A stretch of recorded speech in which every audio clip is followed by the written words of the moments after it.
Hello and welcome to the latest LiveFitNow blog. So today I'm just going to have a little chat about the general idea of lifestyle.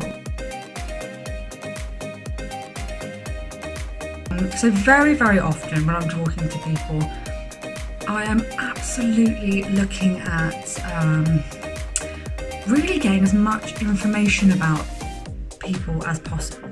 It's not just as simple as what they're doing, or if they're going to the gym, or what exercise they're doing, and also obviously what you're eating. There are so many different elements that it's really important to think about and discuss. And it's actually really important to realise that it's not one or two things to consider. If you want to be overall having a healthier lifestyle, there are many different elements that you want to be thinking about and considering that actually have a bigger role to play than you might initially think. Because obviously, you know, with the media and the things around, depending on what you're looking at, what you're reading, what you're watching, you may or may not have the full picture. And I really do try and get to grips with whether or not people are aware that it's not just the nutrition and the exercise they're doing, also the general daily activity, how much sleep they're getting, whether they're aware of the stress levels and the impact that that's having, because actually it's like a giant jigsaw puzzle, and you might get one or two bits right, but that doesn't necessarily mean that you have all the pieces on the table. And if you are missing some of those pieces, you might find that you aren't getting the results that you want or expect or think you should be getting, because you've actually got a couple of pieces completely missing. I think people think if they're, getting to the gym 2-3 times a week from doing nothing, and they're eating better, they're going to get these results, which can sometimes happen. But if you have other big factors coming into play, if you get really poor sleep, if you are really stressed, these things can have a massive impact. So even if you are getting to the gym and you are eating well, there are other things that are stopping those results happening.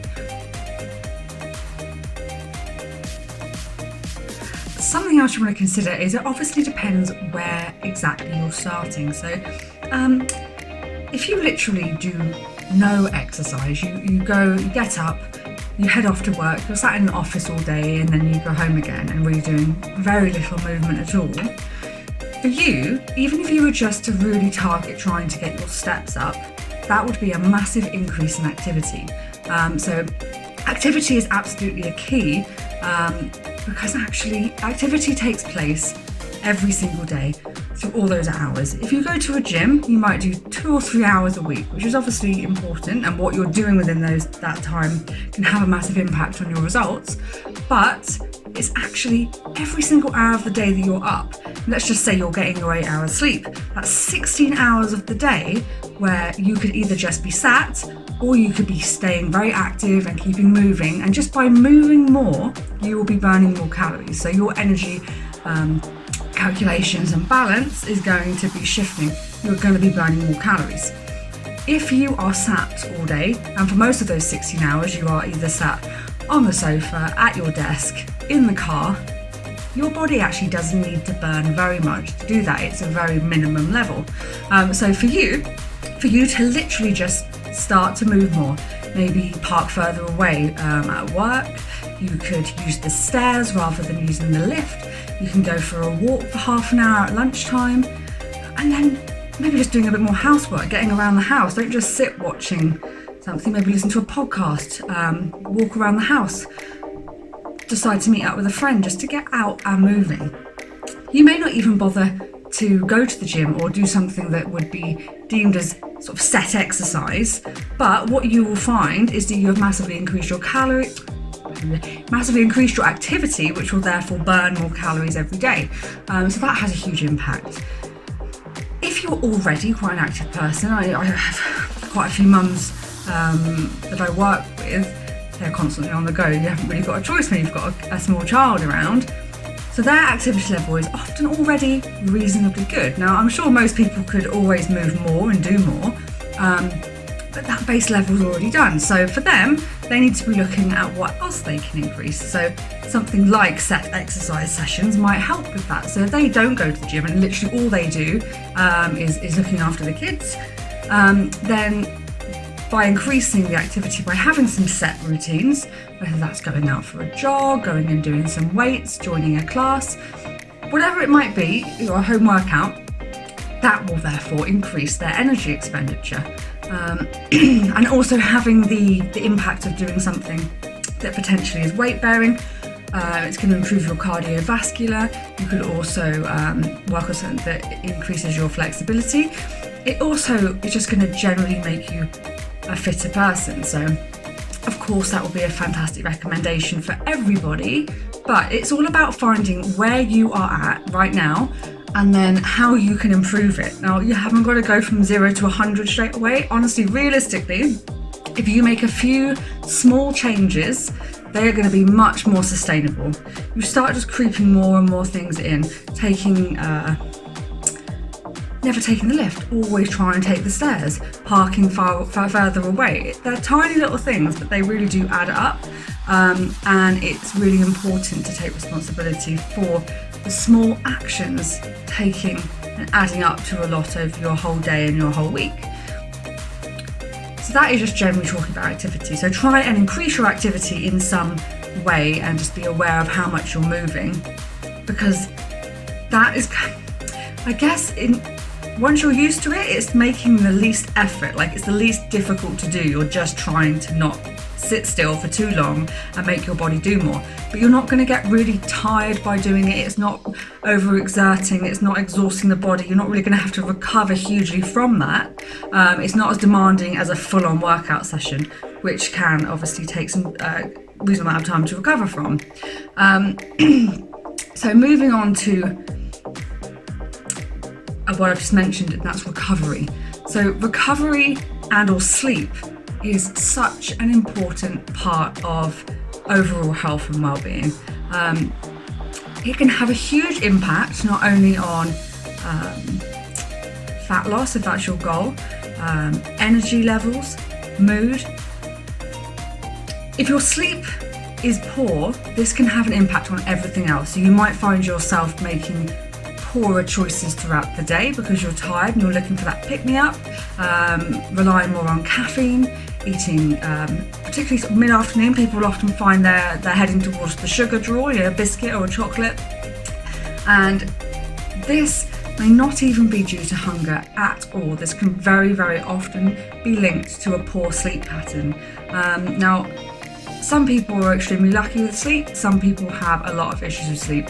All I would say is if you do struggle to get a reasonable amount of sleep, and we are looking at sort of 7 to 8 hours ideally, try and just think and look at potential ways you could tweak your routine to get better sleep. Now, I know that's hard if you are a mother or father with young children, because sometimes it's not your choice whether you're getting that amount of sleep. So they have to take other things into consideration. But if that isn't a factor, if you are in full control of your sleep, there are many, many things, particularly if you are struggling with it, that you can start to change and just see if you can get yourself into a better routine. One of the most important things with sleep and recovery is a routine. So if you are finding your current routine is not allowing you to get enough sleep, then it will be a really good idea just to start making tweaks. And I think most of us know some of the things, but there is a lot of information out there.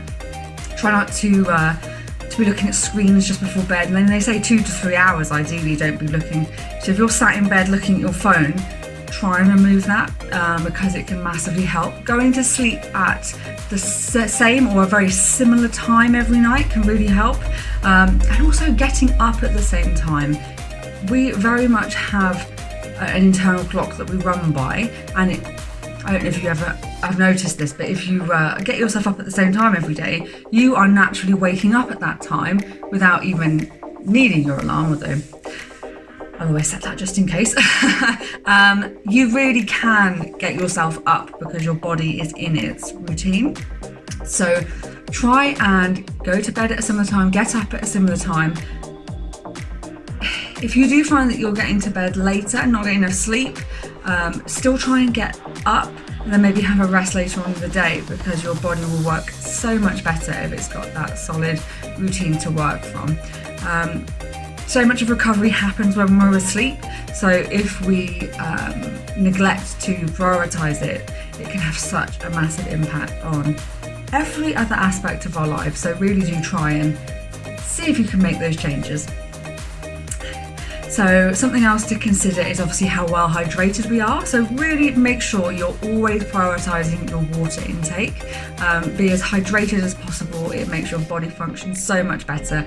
And I always get everyone that I work with to increase their water, and pretty much every single one has noticed how much more energized they feel. And if they do have a few days when they're not as good, again, they can feel the difference of not having that water. So highly recommend just trying to increase your water. You really do want to be looking at 2 litres minimum, but for most you'd be looking at, a considerable amount more than that. So see how you get on with just making that small change. So there are just a few generalized ideas just to get you thinking about the whole picture. Now there's a lot more to discuss. I'll probably come back to this subject area because honestly, I think lifestyle is the key. It's not about being perfect, it's about making different choices every day that culminate into what your daily routine is. So it's not actually, it's an effort to start with, but by the end it could quite easily just be the choice you make naturally because you feel better for it. And that is absolutely the priority. I think we all want to feel better. I think we all have the potential to feel better. It's getting that balance, knowing when we need to rest, knowing when we need to do something, make ourselves physically feel better. Our minds are going to be sharper and hopefully more positive. So really do just try and have a think about whether or not you think there are some elements missing that you haven't even considered. And it is about nutrition, exercise, water, also just some quiet time for mindfulness.